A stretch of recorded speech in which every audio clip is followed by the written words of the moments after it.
Welcome to Goldfish on Games, and today I'd like to talk to you about a game that managed to have more companies involved than actual developers on the team. These companies included the developers themselves, the publisher, a snack food manufacturer, as well as a computer manufacturer. The game itself is obviously PushOver, which involved you playing as an ant trying to push over dominoes to make it to the next level. All this was so you could collect bags of crisps for a cartoon mascot. And it's weird that all the history around the game in some ways is more interesting than the surprisingly good game that's underneath it.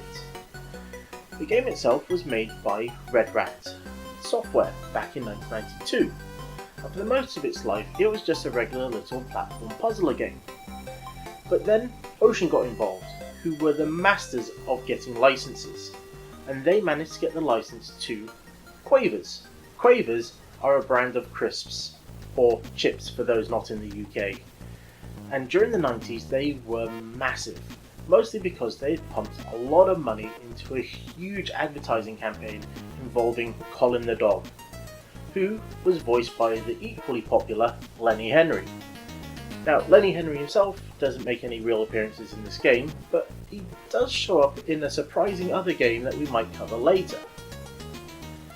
Now, Quavers were introducing a whole bunch of new flavours and were trying to really bring themselves up as the next big thing in snack foods.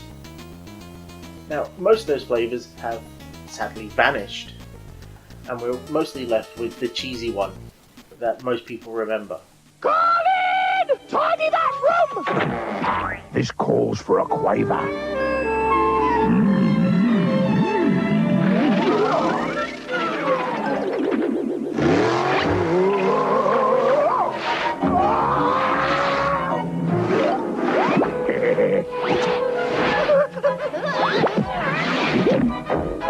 Colin, I hope you tidied that room! Quavers?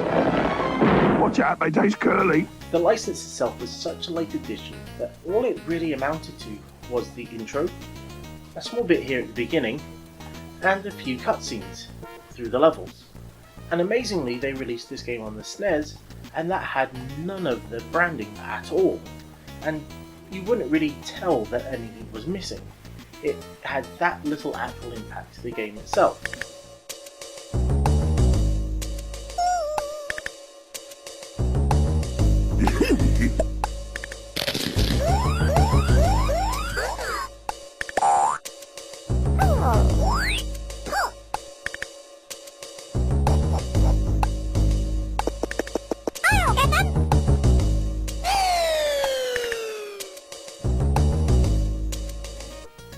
Now, the version I've got here came with this 600. And that was because they themed a whole bundle around this game and the machine, and then used that to push them with Quavers. So you could actually buy packets of crisps and be in the chance of winning an Amiga 600, the Wild, the Weird and the Wicked bundle that they had produced. And amazingly, that bundle really did push over above the other games in that box set. And the adverts they had to go along with them were pretty interesting as well. Right now, you could instantly win one of 200 Commodore Amigas with Scrummy Curly Quavers. Or PushOver, a new computer game starring me and my pal G.I. Ant. There are 10,000 to be won. Details on every packet. Watch out, computers have got Curly. Now, the amount of advertising that went into such a simple but fun game is quite amazing. So let's actually take a look at the game itself and see what was going on. The goal of PushOver is quite simple. You have to knock over all the dominoes, with the trigger domino being last, that's the one with the 3 stripes, by only pushing one domino to start off with. The game does a really good job of introducing the various domino types and the various game mechanics, so you really get a nice feel for the game before they really start to ramp the difficulty up. Now, just pushing over one domino and that's it would be a very simple game. So what you have to do is pick up the dominoes and move them into the right place. This is done by controlling Ant, or as he's known in the game, Giant, or Giant. He can carry one domino at a time, but if he falls he will drop the domino, which is something that can be used to your advantage in a few areas. There are a number of ways to fail a level.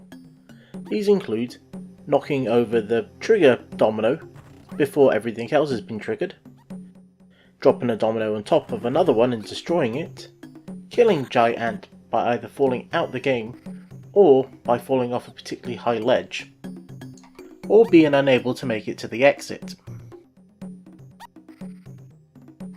There is no concept of lives in this game. You get as many attempts at a level as you like, and when you complete it, you will get a token. These tokens are useful because if you make a mistake and fail a level, you can use the token to reset it back to where it was just before you pushed.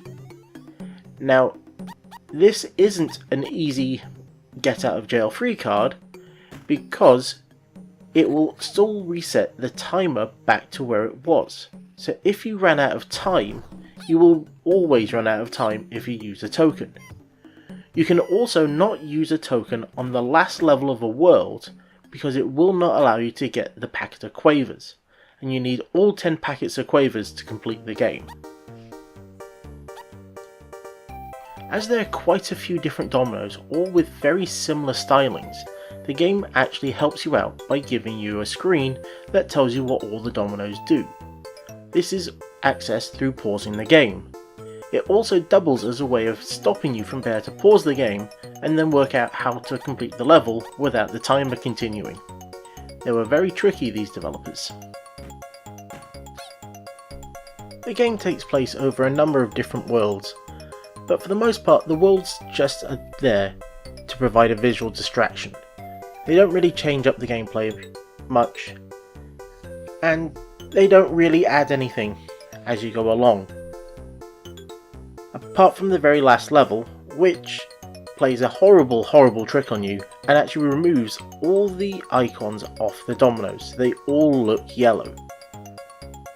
So you have to push them over to work out what it is that they're going to do. An interesting tidbit that I heard through an interview was that when they made their levels using their own custom level editor, they also recorded themselves completing the level. This could then be easily replayed back if you typed Bowie on the level select screen. Now, I've not been able to get this to work so far, and I've heard that it can be quite difficult to get the timing right because the game slows down so much when all the ants are on the screen.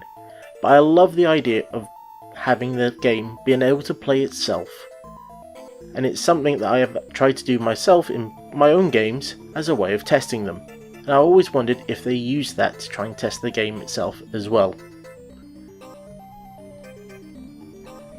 And with that we come to the end of this fun little game, and all we've got to do now is collect the last bag of quavers, give them to Colin, and say goodbye. So until next time, I've been the Goldfish, and this has been Goldfish on Games.